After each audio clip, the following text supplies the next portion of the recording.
And then it's Stanwell back for 20 minutes then, as slipstreaming and overtaking aplenty is about to get underway. Now the race then is underway now, as the cars accelerate over the timing line. And from his pole position, Edward Benson tries to make the best run down towards Redgate Corner, looking back from Dylan Stanley then on the 4th row of the grid, heading into Redgate Corner. He's looking to gain ground through the pack, but it's going to be Ed Benson from pole position who leads the way onto the top of the Craner curves, and one car running a little bit wide into the dirt. Whoops, there's contact and a spin. I'm afraid he gets off the road, but there's mayhem behind the Caterhams going everywhere.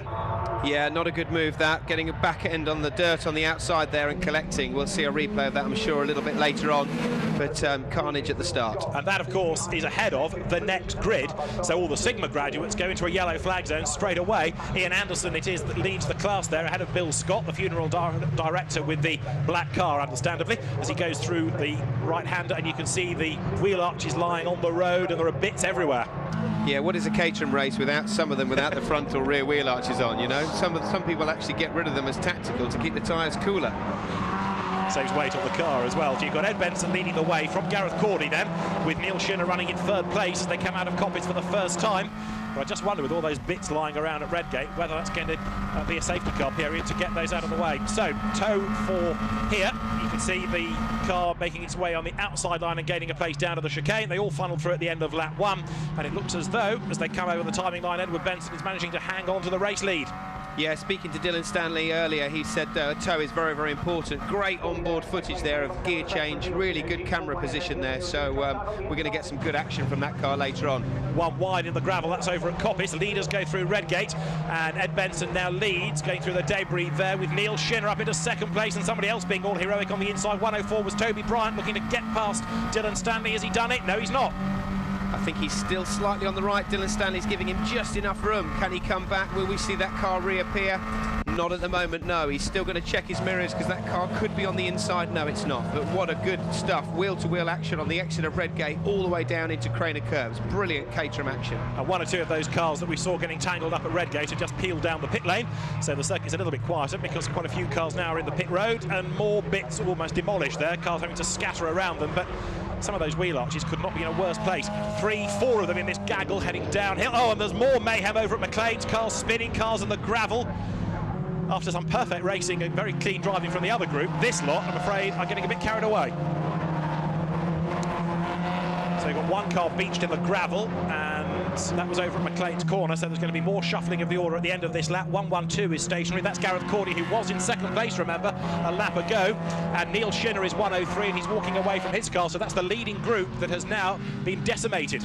Yeah, I think we're possibly going to have a red flag here, depending on the chief clerk of the course, or we're going to have a safety car, because that debris on the exit of Redgate isn't ideal, and there are cars scattered everywhere. So not a good start, but exciting, but not a good start for some of the drivers. Chris Rome, I think we've lost. Safety car is being deployed then because of the number of battered cars. It's a 20-minute race, so they should be able to get the bits out of the way and cars retrieved. Now, there's the replay as the race leader, Ed Benson, was hit by Neil Shinner going through McLean's, and cars spin and cars scatter, and then Neil Shinner was hit again. But because of the fact that he suddenly slowed like that, I think Ed Benson must have had a problem. It wasn't that he was hit necessarily, he was slowing and was hit because the car behind had nowhere to go.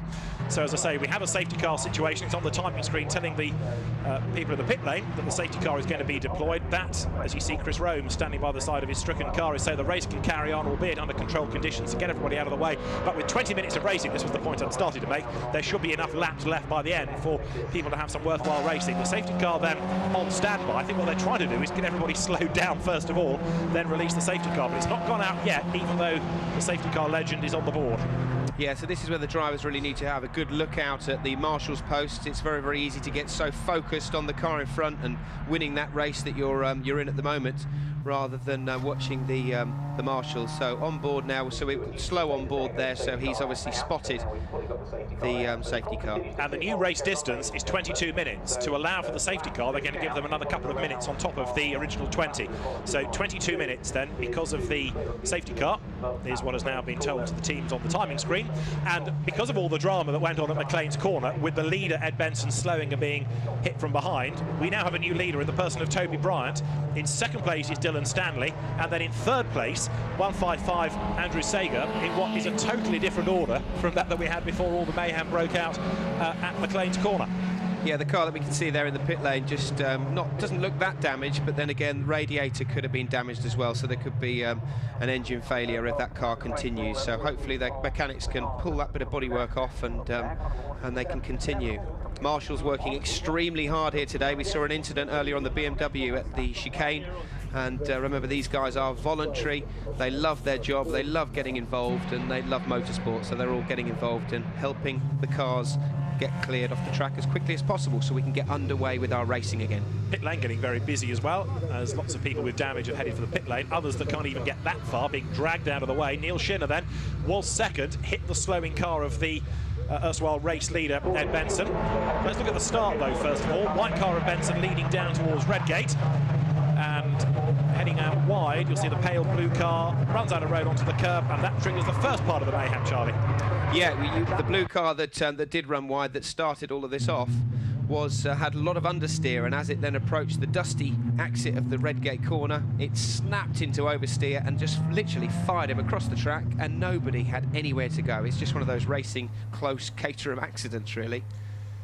And it wasn't the only one, of course, because we saw other dramas at McLean's Corner a little bit later in the race. So people now jinking around trying to maintain the temperature in the tyres, that they've got some warmth in the rubber when we go back to racing.